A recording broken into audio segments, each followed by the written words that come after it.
can't get out of mute.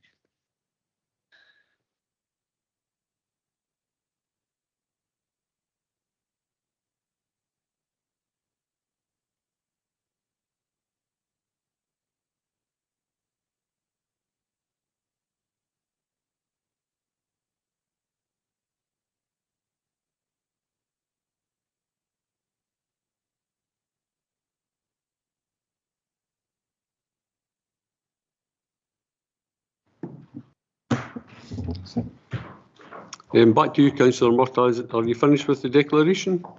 So just to clarify, because were we being live streamed or not? Is that us beginning live?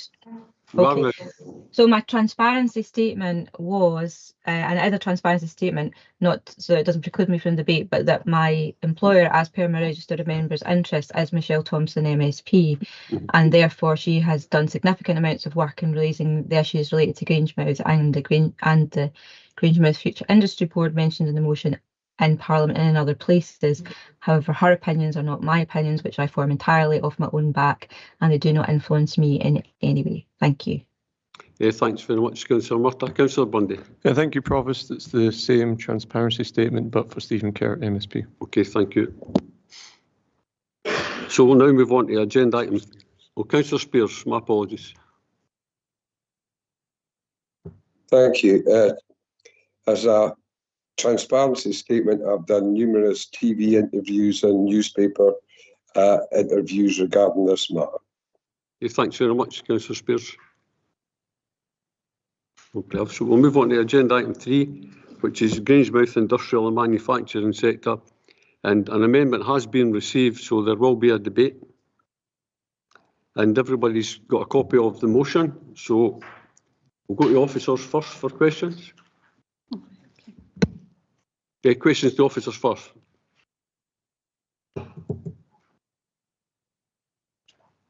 No questions for officers, so Councillor Meikle-John, would you like to speak to your... Sorry, Convener, Provost, I've got a question. Councillor Murtagh.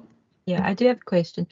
I just want to ask officers, in terms of the ability of a council leader to write off their own back to the Prime Minister or anyone else, is there anything which actually restricts the ability of a council leader to be able to write to anybody they see fit on a matter relating to this council?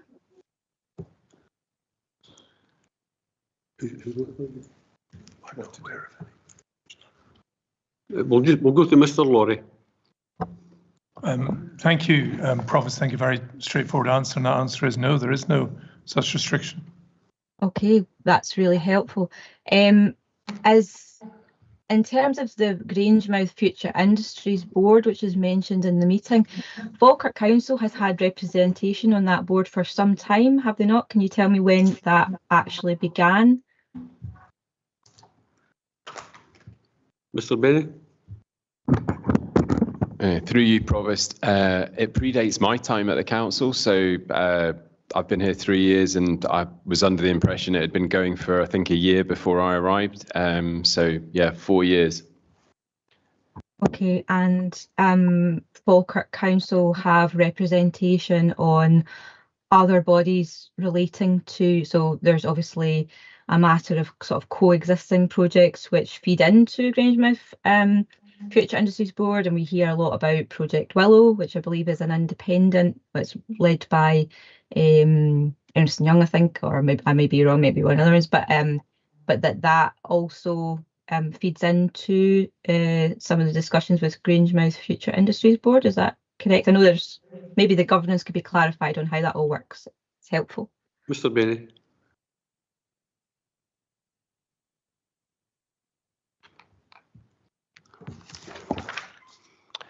Through you, Provost. I think it would be important to try and explain that the Grangemouth Future Industries Board has been through several kind of transformations during its time. So I don't think it would be fair to sort of look at it as a consistent body that's looked at always the same amounts of work. So in its current incarnation, it has representation from the UK government and from the Scottish government, and from the council leader, but also a host of other partners, to the extent that there are, maybe 30 people on a typical meeting of this group at the moment. And yes, the agenda could include things like Project Willow, but its current incarnation has only really been going for 2 meetings. So I don't think it would be fair to set out what the current kind of focus of work is, because it's only been going in the current guise since, I would say, November of 2024. Okay. Am I correct to think that there are 2 kind of levels of meeting and in its current incarnation of the Grangemouth Future Industries Board? So there's a sort of more executive branch type meeting at a higher level, and then there's a sort of wider participation, which includes, for example, members of the community on that board. Yeah, there are 2 levels. There's a kind of leadership board and then a program board. The program board for Falkirk Council, Michael would be our representative on the program board, and there are a number of kind of activities that I'd probably argue are happening anyway, and that level of board more kind of captures the activity and makes sure that all the partners are informed about it. And then the senior board has the kind of political leadership. Okay, so the senior board includes political leadership, and that includes the UK government, the Scottish government, and leadership from this council as well. That's true. There would be representation from Forth Valley College, trade unions, the community volunteering service, and some other leading business figures, typically from the Grangemouth area. Okay, and this matter, which seems to have instigated this particular special council, in terms of the news of the closure of the ethanol plant at Grangemouth, that would have been presumably reported to the leadership board and maybe the programme board at the time in which those decisions were made? I don't believe that was the case. I don't think the ethanol plant was an item of business that the board considered. So in terms of this council being aware of the closure of the ethanol plant, do any of the officers have an awareness of when that was then? The prospective closure of the ethanol plant? My recollection would be that it was either the day before the announcement or on the day of the announcement. It wasn't something that I believe we were actively aware of for a large amount of time prior to that. There was obviously pressures in all sorts of parts of the business, like there are in all sectors of manufacturing in the UK right now. But this was not a long-standing item at the Future Industries Board, and I would say something like the closure of the refinery has had significantly more amount of time. Michael's just showing me the 19th of March, 2024. Day after the official announcement. Right, day after the official announcement. So the 19th of March 2024 is the first date that we found out that the ethanol plant was going to close? No, apologies. A year ago, INEOS made clear that there were pressures on that particular part of the business, but obviously the announcement that the business was actually going to close was this year. Was this year in January. I suppose I'll have to go back and check my own notes about meetings in which I was at, but that, I think, I'm confused that that's when we were first made aware of the January closure. Obviously maybe I'm just thinking about the announcements about it being imminent, etc., and that information was shared within meetings. But I'm surprised if we, as a council, didn't know that that was closing in January. But that's my questions. Thank you. Thanks very much, Councillor Murtagh. We'll now go to Councillor Bundy. Oh, sorry, we'll go back to Mr. Benny for our reply.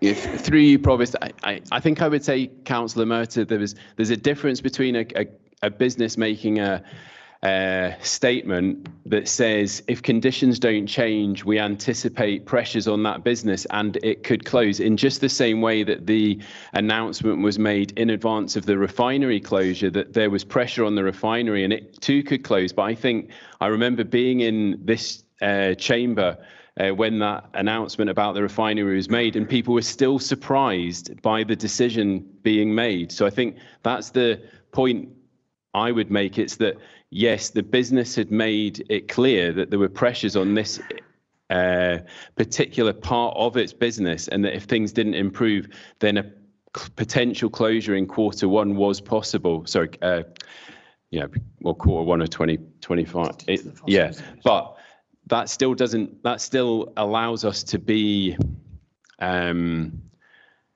it to be news and for us to be informed of that actual closure. Okay, I mean, I don't have a follow-up question, but I suppose what you've clarified is that we did have. I was not surprised that the ethanol plant closed in Q1, because that seemed to be what was indicated might happen. So that's my point, my question. But you've clarified that is your understanding, so thank you. Okay, thanks very much. Councillor Bundy, then Councillor Spears, and then Councillor Hahn. Thank you, Provost. I'm just going through the motion. What is there contained within the Falkirk and Grangemouth growth deal which deals with the here and now? Mr. Benny? Through you, Provost. The Falkirk and Grangemouth growth deal is a hugely positive intervention, but I don't believe it's for the here and now. It's a 10-year commitment, projects coming in phased pipelines. Typically, the innovation activity that would be around the kind of transition that Grangemouth is going to go through are later in that 10-year cycle. So for the here and now, I don't believe there are growth deal interventions. Thank you for that answer. So there is a risk that the people who would benefit from the skills training that is part of the growth deal could be gone because they've got a job elsewhere. I think there's definitely a risk at the moment of employees leaving the Grangemouth area who have skills which are valuable to the future transition of Grangemouth. So yeah, you're right. Thank you. In terms of the 4th Green Freeport, what impact does the closure of the refinery have on that in terms of potential investment? Or there's some, well, ENEOS have said that their suggestion is to import oil and gas. Is there any benefits in terms of tax because of the Freeport in that? Through you, Provost. I'm not personally aware of any direct impacts between the refinery and the Green Freeport. Obviously, my sense would be more that brand Grangemouth needs to be strong for the 4th Green Freeport to be as successful as it possibly can. So whilst the refinery announcement's a real sadness for all of us and for the communities, I think what we're looking for is positive news and positive commitments about the long-term sustainability of Grangemouth to then allow us to take advantage of interventions like the 4th Green Freeport. Thank you. So Project Willow, do we know when it's going to be released, the proposals? The latest statement I saw from Ed Miliband was that it's expected this month or next month. So it's imminent, but I'm not in possession of any direct information on the actual date. And in terms of content, is that again going to be a long-term vision, or is it going to have anything for the here and now? Again, I think it will be that they've done a exploratory phase and then we will move into another phase of development. It won't be, you know, that some sort of, you know, manufacturing facilities being invested in and created. This will be, again, a longer term project, but I don't want to speak in too much detail about Project Willow because obviously we're waiting for the report to be presented. And the final question is regarding Project Acorn and that carbon capture. How does the closure of the refinery impact Project Acorn? Through you, but I'm afraid I wouldn't have enough knowledge to advise councillors on that particular project and the interrelation. Thank you. Thanks, Councillor Bundy. Thanks, Mr. Merry. I will now move to Councillor Spears. Thank you. Have we had any reports back or updates for the Falkirk Industries Board since its conception? Mr. Merry. Can I clarify the question? Are we talking about reports back to Falkirk Council? Well, certainly it is the Falkirk Industries Board. Surely they would want to keep us updated on what they're doing. I can't personally remember in the 3 years that I've been in post that we brought a report about the activity of the Grangemouth Future Industries Board. As I've said, it's been through several transition periods, and there haven't been any decisions for council to have to make in relation to its participation. And I think, I mean, I appeared at the Scottish Parliament where I attempted to sort of present our aspirations for more activity and more decisions and more visible support to be coming from that body. But yeah, no, we haven't brought another report to council on this. I'll leave that to the general public's opinion. We are entering desperate times in Grangemouth, and if we have boards that are meant to be looking at Project Willow, Project Acorn or whatever, then we need to hear from them. They're not a talking shop. They're there for a reason, and we're awaiting what they come up with. Okay, is that you finished, Councillor Spears? It is for the now. Thanks very much. We'll now go to Councillor Hannah. Thank you, Provost.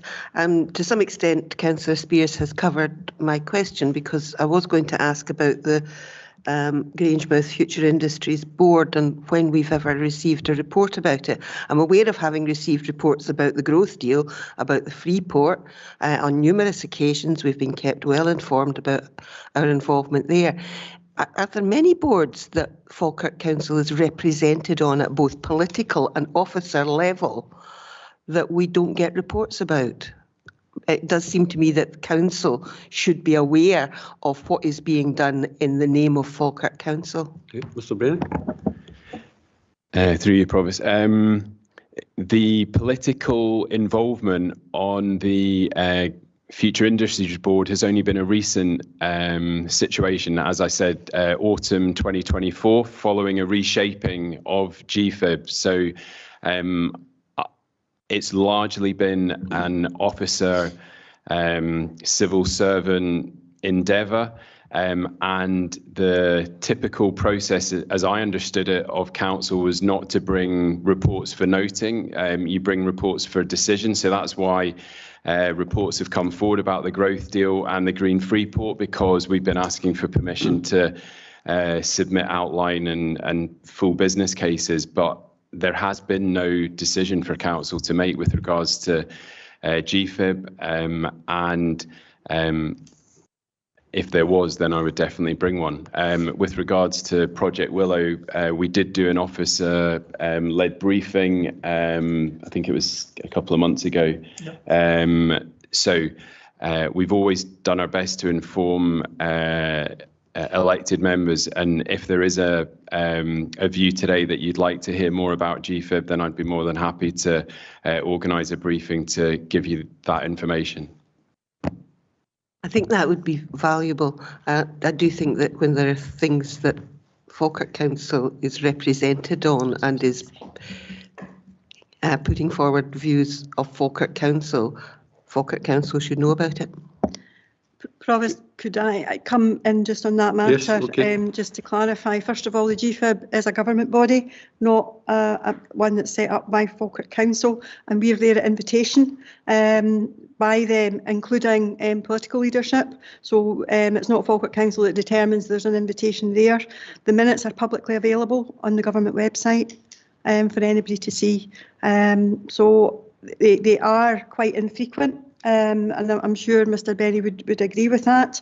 And traditionally, for the last few years, it's essentially been an officer-led board and not one that's been politically led. It's only been, I think there's only been 2 meetings that have been political meetings. Okay, thanks very much for that, Councillor Michael John. We'll now go to Bailey Buchanan. Thank you. Can you hear me okay, Provost? Yeah, loud and clear.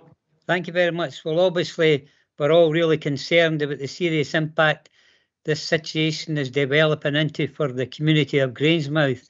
I was listening intently, and I'm hoping you all were in relation to what Councillor Murtagh was saying. The fact is that the questions that Councillor Murtagh was really getting to, the salient point was never answered. And I'm just wondering, I don't need, you're all intelligent people, but the fact is what Councillor Murtagh was really going to ask was never asked. So I'm just wondering whether there's any officer or there's any, and obviously I would say the leader of the council in terms of the motion would like to answer the salient point that Councillor Murtagh was driving at. Thank you. What was that salient point? Well, as I said to you already, Provost, this room's full of intelligent people, and if anybody couldn't pick up what Councillor Murtagh was driving at, then I'm sure that somebody will enlighten us before the end of this meeting. But I think it maybe will refer it maybe to the leader of the council to answer. I see a wry smile on her face, so she knows that I know, and I'm quite sure that a few others will know exactly what the question is, and a very pertinent question too. Thank you, Provost. Provost, Councillor Garner, I'm not sure what the question was. I'll happily admit to that. Councillor Benny, did you have your light on? Yes, absolutely. I've changed my light. Okay. Councillor Murtagh, you want to come back in? It was just, I realise not everybody shares the same psychic abilities that myself and Bailey Buchanan do. However, I think that as I will be reminded that it is questions to officers at this point, and yes, I'll be happy to elaborate on my questions or otherwise during the debate. But thank you for preempting that, Councillor Bailey Buchanan. Okay, thanks very much, Bailey Buchanan. Thanks very much, Councillor Murtagh. We'll now go to Councillor McCabe. Thank you, Provost. Nice to see you back. Thank you. Leading on from Councillor Murtagh's question regarding when we first heard of the ethanol plant closure, can I ask when we as a council first heard of or first became aware of the closure of the refinery itself? Mr. Benny? Through you, Provost, I'd have to go back and get the exact date of when the announcement was made about the full closure of the refinery. There was a similar process taken by INEOS whereby they announced, if market conditions didn't improve, there was a threat of closure at the refinery in from memory, it was 12 months' time. And then we reached that point and an announcement was made. But I'd have to check my diary and emails for the exact date. No, I think you confirmed it, Mr. Benny, that the announcement was made and we probably just heard about it on the day of the announcement, but we were well aware that it was in the pipeline, so to speak, maybe 12 months prior. That then leads me on to what's already been hinted at, the actual role of the Grangemouth Future Industries Board. The thing that I pick up in that is future. So I've just got a question about It's a rhetorical question. What were they actually doing? What have they done for 4 years? We don't know. So therefore, what I'm going to ask, and I was pleased to hear the council leader say that the minutes of these meetings are available online. I'm going to request that officers provide elected members with copies of the minutes for the past 4 years of the Grangemouth Future Industries Board, just to give us a wee bit of knowledge about what they've actually been doing or not been doing. I'll leave that just now, Provost, until we get into the kind of wider debate. I do have another couple of questions, but I think it's more for the general debate. Yeah. Thank you, Provost. Okay, thanks very much. If there are no other questions, we'll go to Councillor Meikle-John to speak to our motion. Okay, thank you, Provost. And I do hope that this is seen as a positive piece of action by Council, recognising the challenges and also recognising what, as a council, we can do with the limited abilities. I think that the motion itself is very self-explanatory. And I don't believe that the importance of Grangemouth and its contribution to both the local and national economy has been fully appreciated. Rightly, the focus has been on the premature closure of Scotland's only refinery. And while there are plans such as Project Willow and Acorn, which was spoke already about in the questions, and the Falkirk and Grangemouth growth deal to support the transition that is required, we know that it will take years before that is into that delivery phase. This has, however, overshadowed other critical areas of decline within the petrochemical sector, such as the final closure of the ethanol plant. And that was highlighted as a potential risk some time ago, but it was only more recently that that came to that final conclusion. As we move towards cleaner and greener, the reliance on plastics is reducing, bringing a further blow to the manufacturing jobs in Scotland, which needs to be urgently addressed. That's why Falkirk Council, we need to be calling on both UK and Scottish governments to act and deal specifically with the here and now issues, as well as a longer term for Grangemouth as a key manufacturing hub for the future and protecting jobs. This is not in any way seeking to negate the impact of the refinery closure, but to acknowledge that the wider impact on the whole industrial and chemical manufacturing sector in Grangemouth, and to look at the options to support that transition, and also to recognise the urgency of the situation. We are in the unfortunate position in our bid for a growth deal was at the end of that growth deal process. Having only begun the development in 2017, therefore being one of the last of the funding was significantly reduced, and what was there had to be shared with Borders and Murray. While the £90 million investment is very welcome, I don't believe that it reflects the national importance of Grangemouth, particularly if you consider the other areas of significance really receiving much larger allocations, such as in Aberdeen, £600 million. However, the growth deal should not be seen as a panacea to delivering what's required. It's a 10-year plan with the £90 million spanning across that timescale over a range of projects. An additional £10 million was given more recently to specifically address the emerging issues, which Rachel Reeves referred to on a number of occasions when being questioned about Grangemouth. The reality, however, is that it's nowhere inadequate, and spread out over 10 years, it's equivalent to £1 million per year and will not enable the investment that is truly required. As a local authority, we are limited in what we can do, as the types of interventions needed are not within our gift.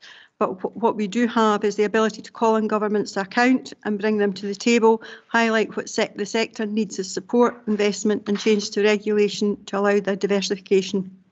An example being the desire to diversify and development of aviation fuel. Several months ago, I sat in a meeting of the GFIB Leadership Board where the UK Minister has the case to put Edinburgh and Grangemouth it could become a unique area in developing alternative aviation fuel, but that would require a change in regulation, creating a market and pushing the climate agenda. The answer is we're not changing the rules for you. That was very narrow-minded. A few months later, new government brought hope and pre-election commitments to saving the refinery. But having formed a government, that commitment has completely faltered. Our local MPs continually calling for action. Commitment to Grangemouth and to manufacturing in Scotland is very much under threat, with the only 2 Scottish MPs signing a letter calling for action around the refinery being our local MPs. It appears that no matter how vocal they are, they're just blowing in the wind with neither their leadership nor their colleagues' support. Commitment to manufacturing has been demonstrated in other areas. 8 pilot sites for the development of aviation fuel, none of which in Scotland. Grangemouth passed by again a time when there's a serious need to look to protect jobs. We have a vision for the future of Grangemouth to be a key area of energy production and manufacturing, supporting local jobs, which can continue to provide significantly for both the local and the national economy. What is clear is that UK government desperately need to grow the economy to deal with the currently growing financial deficit, and to do so at pace. It's essential that there is targeted investment. There has recently been warm words to escalate the development of the Project Willow, but we've yet to see any substance behind that. There are still changes in regulation required that allow the development of the alternative energy sector, including aviation fuel, and due to the location and the transport links, Grangemouth is a prime area for this manufacturing. It's not about plaudits and pats in the back. It's a call for action, and the Council is a willing partner to do that. The Labour amendment is not focused just on Grangemouth and therefore deflects from its significance. That's not to say that other businesses that are listed in the amendment are not important. They are. However, they are also receiving continued support through engagement with Scottish enterprise and in some cases directly with government.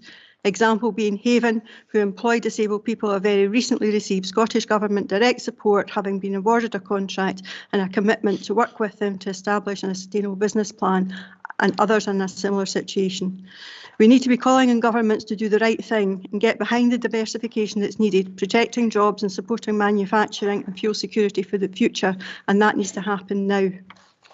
I move that motion. Thanks very much. Councillor Meikle-John, do you have a seconder? Thank you, Provost. I'm obviously extremely saddened by the situation in Grangemouth, but I'm happy to second the motion. Okay, thank you very much. We'll now go to Councillor Hannah to move for amendment. Provost, I think I'll defer to Councillor Nimmo, who's the local member for Grangemouth. Councillor Nimmo. Yep, thanks very much, Provost. This is obviously a reconvened meeting from the 30th of January.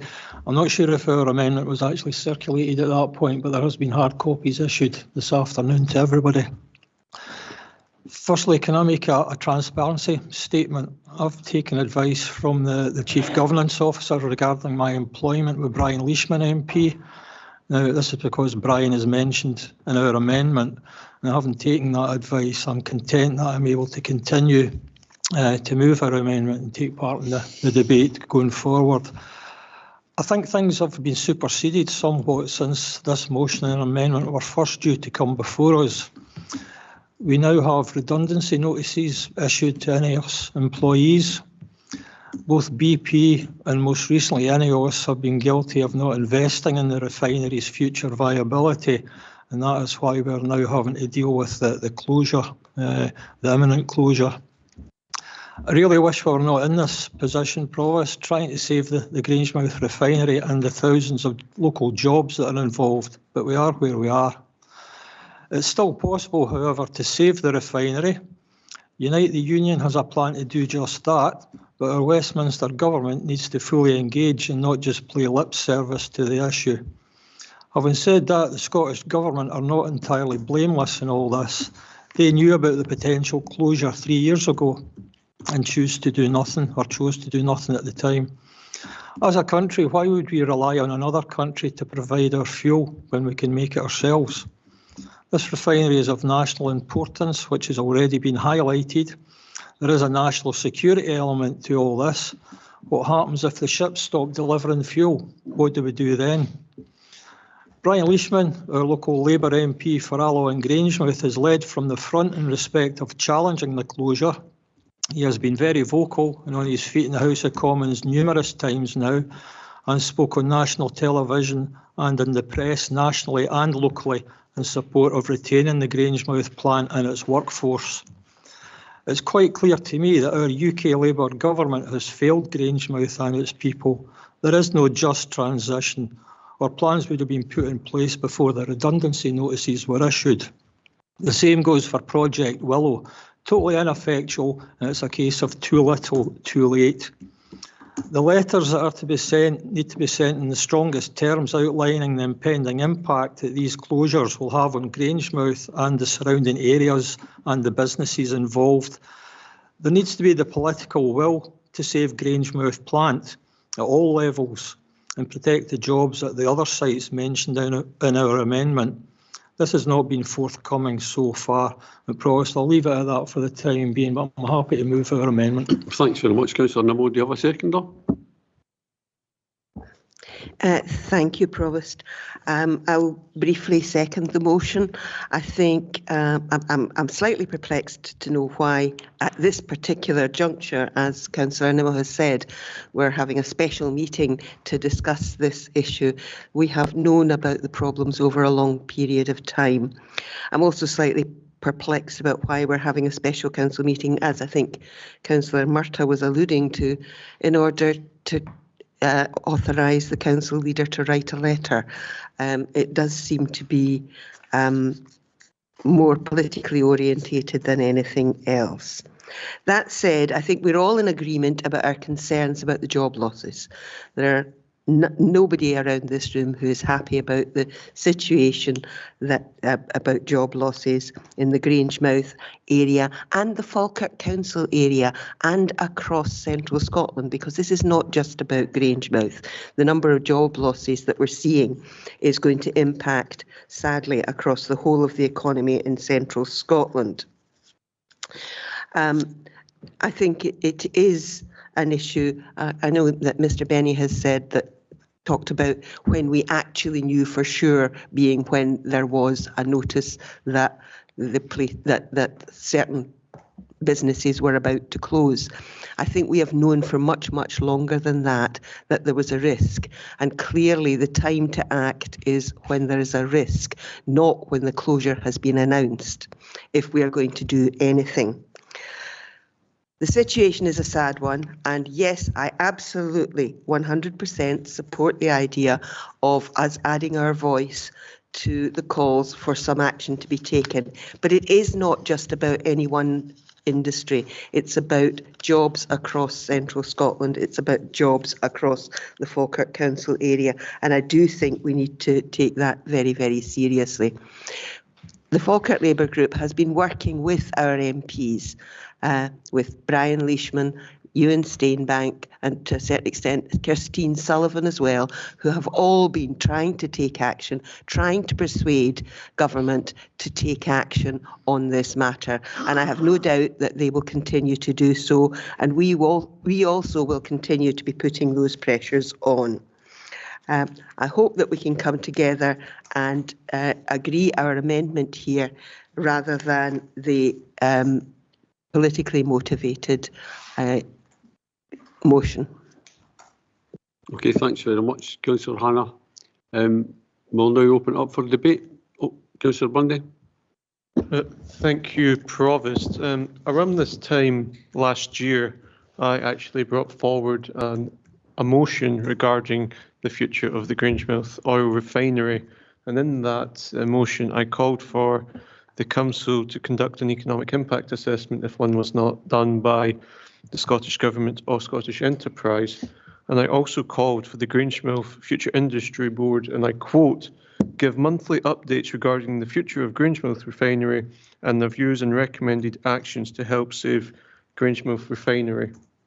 And that motion got the support of, I believe, the Executive, and no monthly updates were given by the Grangemouth Future Industry Board. So it was the opinion of the Executive last year that there had to be more transparency from the Grangemouth Future Industry Board, and that was the opinion, but it did not change the approach undertaken by the Future Industry Board.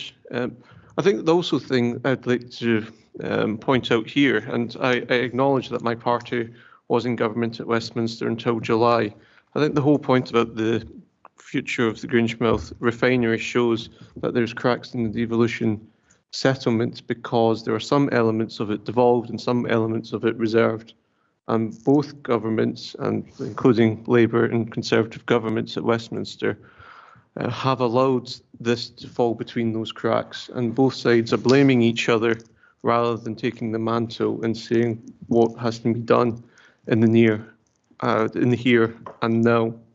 And it's not good enough, and I've been saying that line for the past year, including at the hustings that was held regarding the future of the Grangemouth oil refinery during the general election.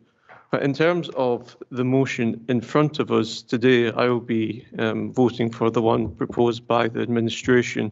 And the reason for that is because it solely focuses on Grangemouth.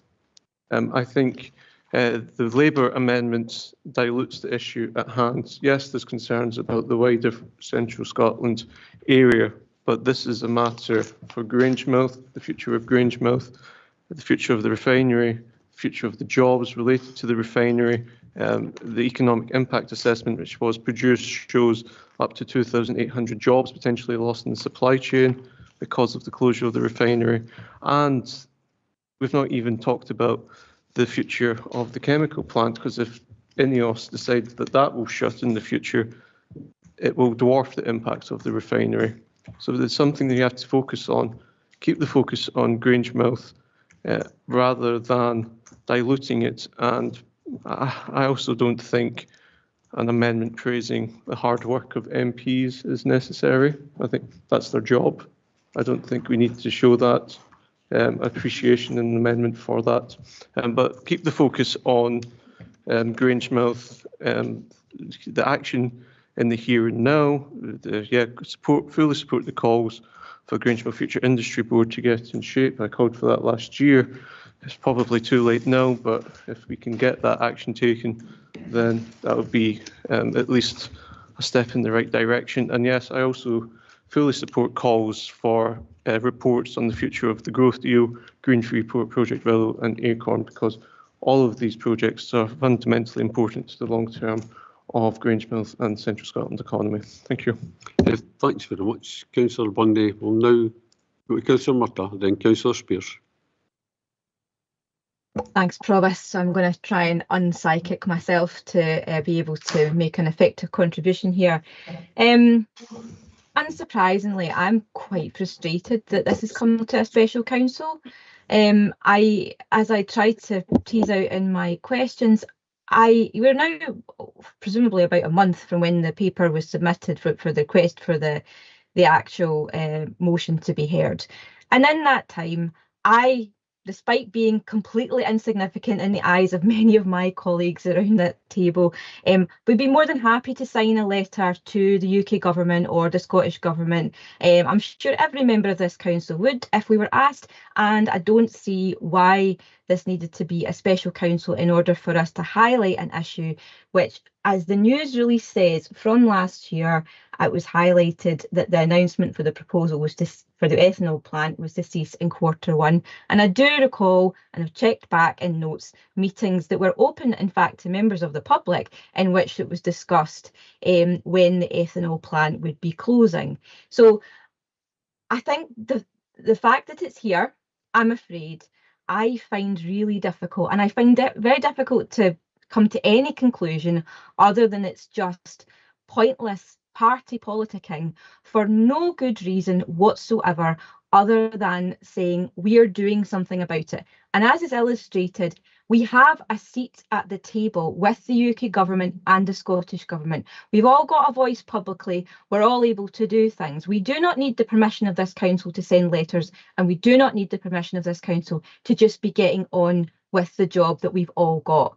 And I find it regrettable that what happens is that then when one party political motion comes forward, inevitably what happens is another political party will have to put up, well, we're doing something about it too. And I could sit here and tell you about all the wonderful work, genuinely, that Michelle Thompson MSP has done as the local MSP, and even bringing forward inquiry about the just transition and about the role of GFIB over years. But that is not going to help anybody. It isn't. And I think that, rather than, I'm not going to take part in the vote in this debate, because we could have just got on with it I don't understand why it's here. And I think that really what our constituents want on this incredibly important issue to everybody that is affected in this council area is for us not to be playing party politics and taking opportunities to just, grandstand and expect us to do the hard graft behind the scenes and work with each other to get the best outcomes. So I'm not going to be voting on whatever motions or amendments come forward. Thanks, Provost. Thanks very much, Councillor Murtagh. We'll now go to Councillor Spears. Thank you, and thank you, Councillor Murtagh, for highlighting the semantics that are taking place. 3 years ago, the SNP government in Edinburgh knew about this. We're sitting here with parts of the plant not running, and they're saying that it's not making a profit. Anything that's not running doesn't make a profit. There has been an action by the Westminster government to run our refinery in Grangemouth down, and it's been taken up. The cudgel has been grabbed by the new Labour government, and quite frankly, it's shocking. We shouldn't be playing semantics. We should be playing unity. We can have all the buzzwords we want about growth deal. You can't grow nothing. Futures board that we've never heard from, and we've heard them met twice. What future are they looking at? Because trust me, living here in Grangemouth and having worked in that industry for over 32 years, this is a disgrace. It's a disgrace by our governments. It's a disgrace by everybody involved, and we should unite on this and be very clear. This message shouldn't go in one person's name. It should go in our district's name, our council's name, Central Scotland's name, and especially the Scottish Government should be fighting a lot harder here to try and retain an industry. Because let's face it, this is a scorched earth policy in our country. Thank you. Thanks very much, Councillor Spears. We'll now go to Councillor Sinclair. Thank you, Provost.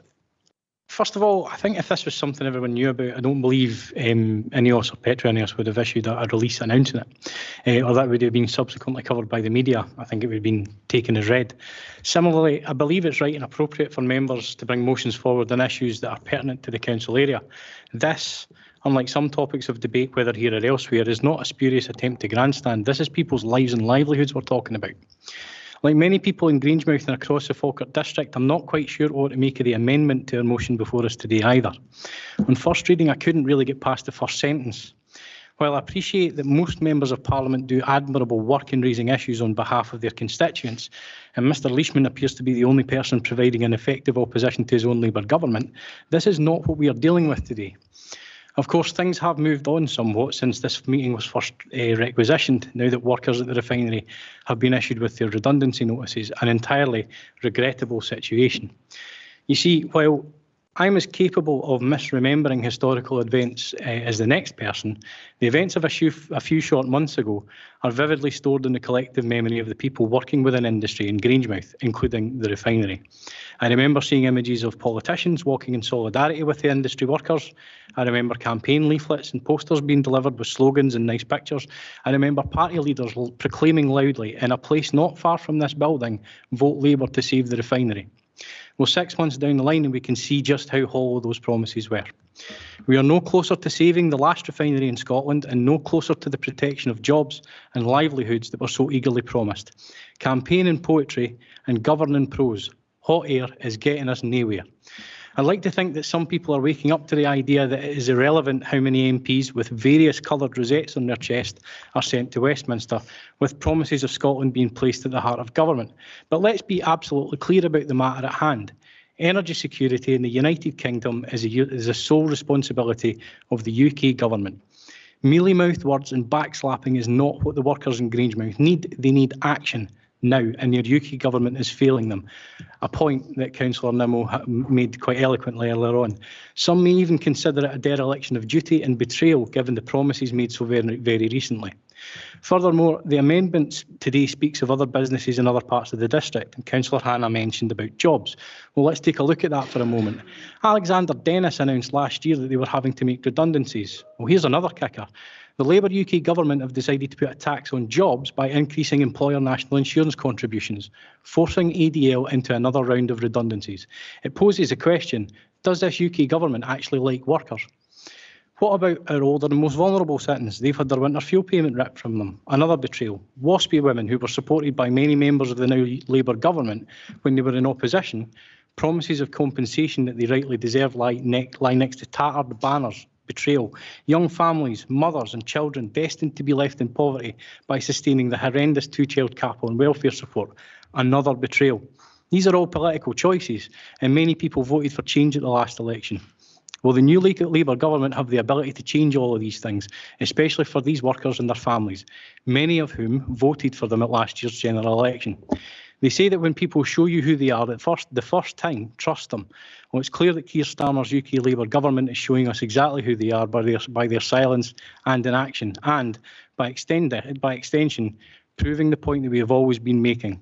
Scotland needs to be in control of all decisions if we are ever to make real, meaningful and lasting positive change for workers, for communities and for the prospects of our future generations. Thank you, Provost. Thanks very much, Councillor 19-1, Provost.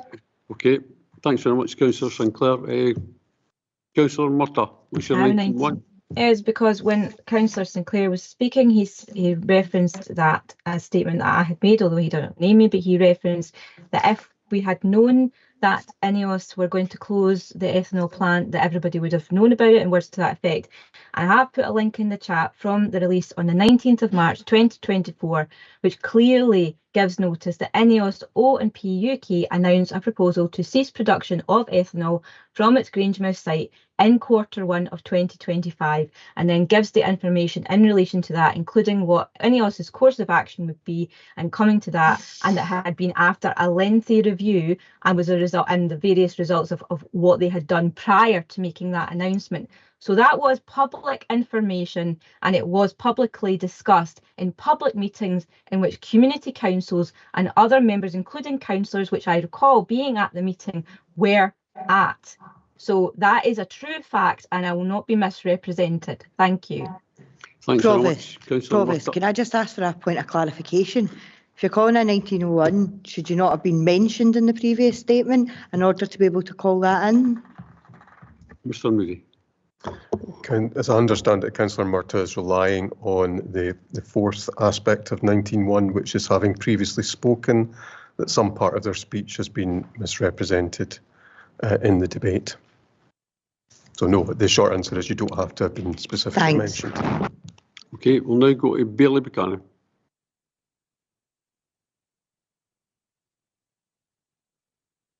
I think you're on mute, Bailey Buchanan. Is that okay now? I can hear you loud and clear. Okay, thank you very much. Now, obviously, the issue is so important.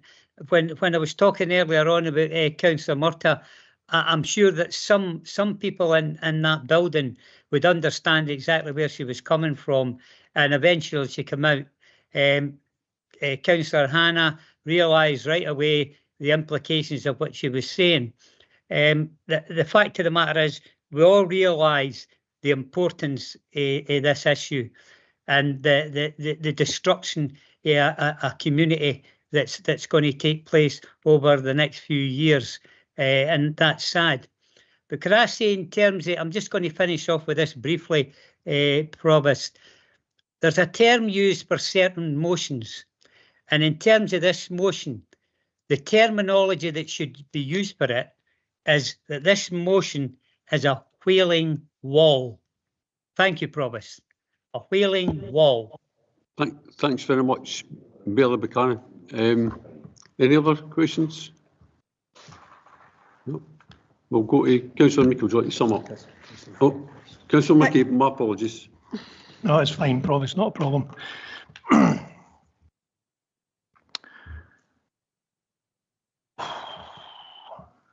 It's really disappointing to be sitting in this chamber here listening to what is political ping pong, back and forward. politics being brought into this, when in actual fact it should be about our communities. I think everybody agrees it should be that. And yet we can't help ourselves. Well, I can. You can't help yourselves falling into political, I don't want to even say debate, it's political gamesmanship. Billy Buchanan just called it a wailing wall of emotion. Councillor Murtagh suggested, what's the point of it? I have to agree with both my independent colleagues there. Having said that, I've listened quite intently to a number of colleagues speak very well. Councillor Bundy to my right here, I thought spoke very well. Where I tended to disagree with him a wee bit was the fact that he says this is a local issue. Unfortunately, it's not, James. This is a national issue. And to evidence that national issue, Councillor Nimmo, he mentioned, we're talking security issues here. If we are importing oils, we're talking environmental issues. If there's a problem on the river with these boats that we're proposing, or are being proposed to be brought in, we're talking about safety issues as well. And again, we're talking of energy issues. Now, that's not just about energy for Grangemouth and the local area. This is national. That's why, my apologies, James, I disagree with you on that point. But I did think you spoke particularly well about other elements. It's been disappointing to listen in and know that we have known, all of us, for a year, 2 years, probably 3 years, of the plans of INEOS. Mr. Ratcliffe's looked. I didn't know, I genuinely didn't know if he was going to be pulling out of Grangemouth or not, whether it was just a piece of sabre rattling to see if he could get Scottish Government, Westminster Government to loosen the purse strings and pay for maybe upgrading of his plant. It's an old plant, I get that. I don't particularly accept his argument that the refinery is unviable and it's losing money. That guy there bought Manchester United for an absolute fortune. That guy there is probably one of the richest men in the world. And if that guy there can't run a refinery to make money, I've got some issues with that. I'm going to apologise to Mrs. Templeman here, where I say that accountants, when asked for, can you get me some accounts, what would you like them to say? Do they make a profit? We can do that for you. Do they make a loss? We'll say that for you. You've got a minute left, Councillor. Thank you, Provost. So for me, I recognise the good work that's been done by specifically Brian Leishman, the MP. I think he's been very vocal against, I have to say, his own government, his own party, and I commend him for that. But I do feel that in 2 months, just a wee bit longer, we'll have a huge exodus of a skilled workforce from Grangemouth and ancillary businesses connected to it. What is our strategy to retain that workforce and maintain the Grangemouth and wider Falkirk employment options? We need an investment in jobs and infrastructure now and not in 2 or 3 to 5 years' time. We need it now. I'm going to offer, I haven't spoken to Councillor Murtagh, but I'm going to offer Councillor Murtagh, myself and some of the other independent councillors that we will actually write the letters to the Scottish Government and the Westminster Government, and we won't be held back by any party political allegiance. That's your 4 minutes, Councillor McKay. Thank you, Provost. Appreciate your indulgence. Thank you. Councillor Bundy. 19.1.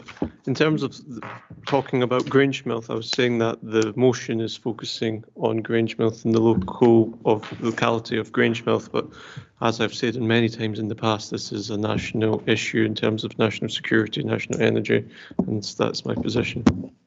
I'm happy to acknowledge that, Provost. Thank you. Thanks very much. For no other questions, we'll go to Councillor Meikle-John to sum up.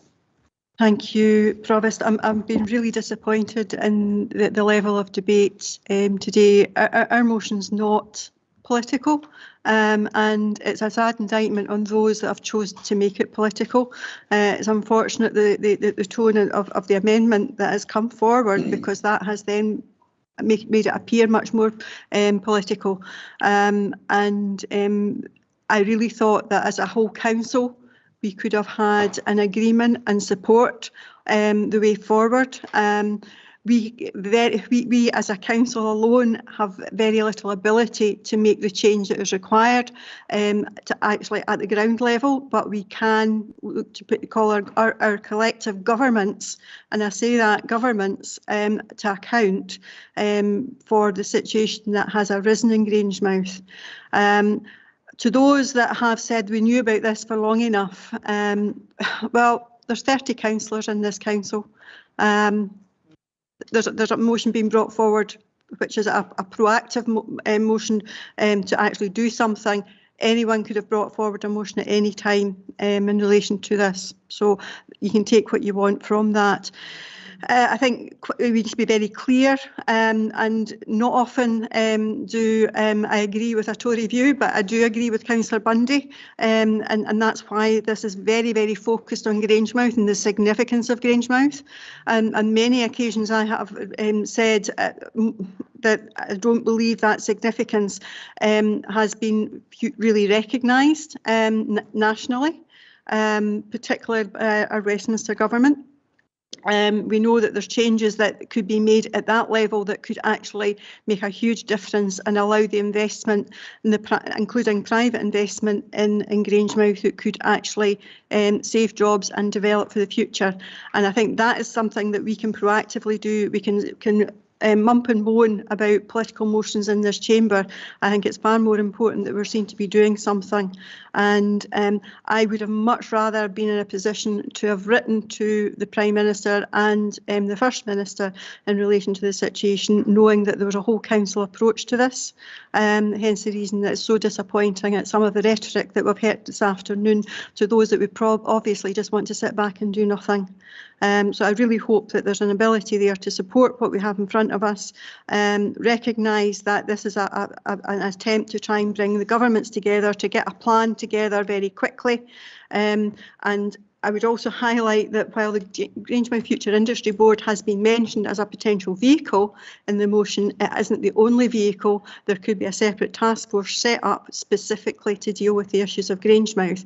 That is not negating the bigger picture of the issues around manufacturing and the pressures on businesses in the rest of Falkirk and indeed in central Scotland. But I think in order to actually have an effect on something that is going to have a huge impact on the economy, if we don't do something, we need to be very focused.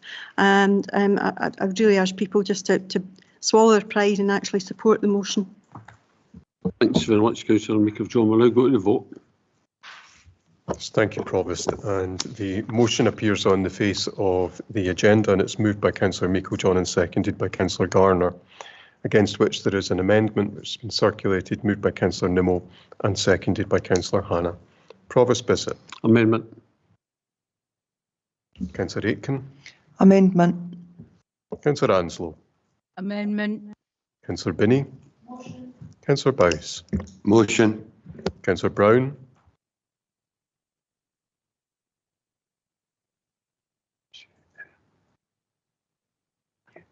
Councillor Brown, I think you're on mute. Motion. Bailey Buchanan. Abstain. Councillor Bundy. Motion. Councillor Colley. Motion. Councillor Devine. Motion. Councillor Forrest. Motion. Councillor Garner. The motion. Councillor Hannah. Amendment. Councillor Kelly. Amendment. Bailey Kerr.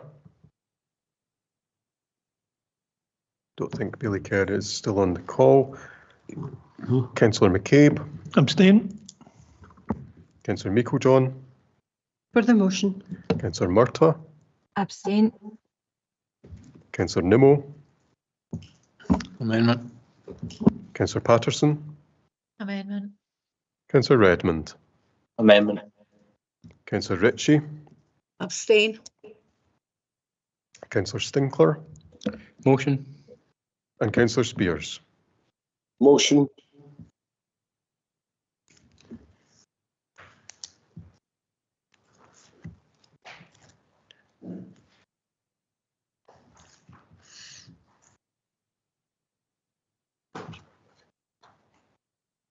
Provost, can I ask a question just while we're waiting on?